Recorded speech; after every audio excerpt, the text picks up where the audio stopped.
இதுதான் பாஜகவுடைய மாநில மகளிர் அணி பொருளாளர் மாலினி ஜெயச்சந்திரன் டிஆர்ஓ கையெழுத்து போலியான என்ஓசி.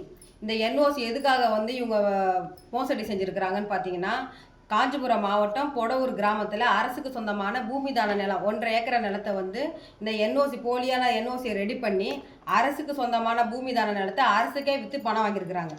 சாதாரண ஒரு ஏழை எளிய ஜனம் தான் அப்பம் கையெழுத்த புள்ள கையெழுத்த அப்பம் போட்டாலோ உடனே காவல்துறையை கைது பண்ணி சிறையில் தூக்கி வச்சுருங்க.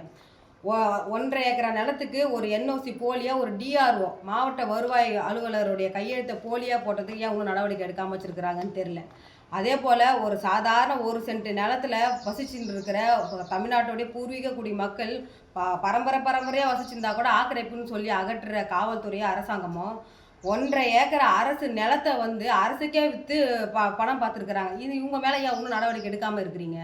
காஞ்சிபுரம் கலெக்டர் அலுவலகத்தில் இது சம்மந்தமாக புகாராக கொடுத்து வச்சுருக்குறோம். புகார் கொடுத்து நடவடிக்கை எடுக்கல. அதே போல் தமிழ்நாட்டில் ஐஏஎஸ் சகாயம்னு சொல்லிட்டு நேர்மையான அதிகாரி, அவர் எல்லாருக்குமே தெரியும்.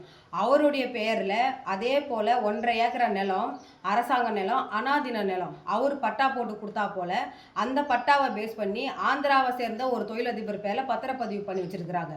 இது சம்மந்தமாக ஏற்கனவே அந்த மோசடி செஞ்சவங்க மேலே நடவடிக்கை எடுக்க சொல்லி தாசில்தார் அலுவலகத்தில் ஸ்ரீபெரும்புதூர் தாசில்தார் அலுவலகத்தில் தகவல் அறியும் உரிமை சட்டம் மூலிமா நாங்கள் மனு போட்டிருந்தோம். உரிய பதில் கேட்டு இந்த நிமிஷம் வரைக்கும் உரிய பதில் கொடுக்கல.